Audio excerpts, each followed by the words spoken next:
arestado ang dalawang individual sa kinasang bypass operation ng mga tauhan ng Regional Drug Enforcement Unit 9 Team Zamboanga del Sur kasama ang Aurora Municipal Police Station at 1st PMFC Zamboanga del Sur Police Provincial Office sa Purok 4 Barangay Ano ng Aurora, Zamboanga del Sur. Nilala ng mga operatiba ang dalawang suspect na sina alias Castor Cabusas, 55 taong gulang at si alias Puging, 36 na taong gulang na parehong residente ng Lanao del Norte.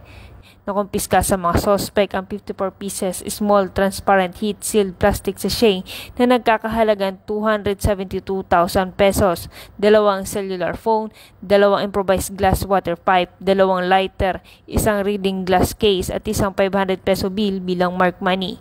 Sa ngayon, ang mga nakumpiskang droga ay dinala sa Zamboanga del Sur Provincial Forensic Unit para sa eksaminasyon habang mga suspect ay nasa kustodiya na ng Aurora MPS para sa tamang disposisyon. Mula rito sa Zamboanga Peninsula, ako ang inyong PNN correspondent, Patrolwoman Joy Sabyog, alagad ng batas, taga-taguyod ng Balitang Pulis.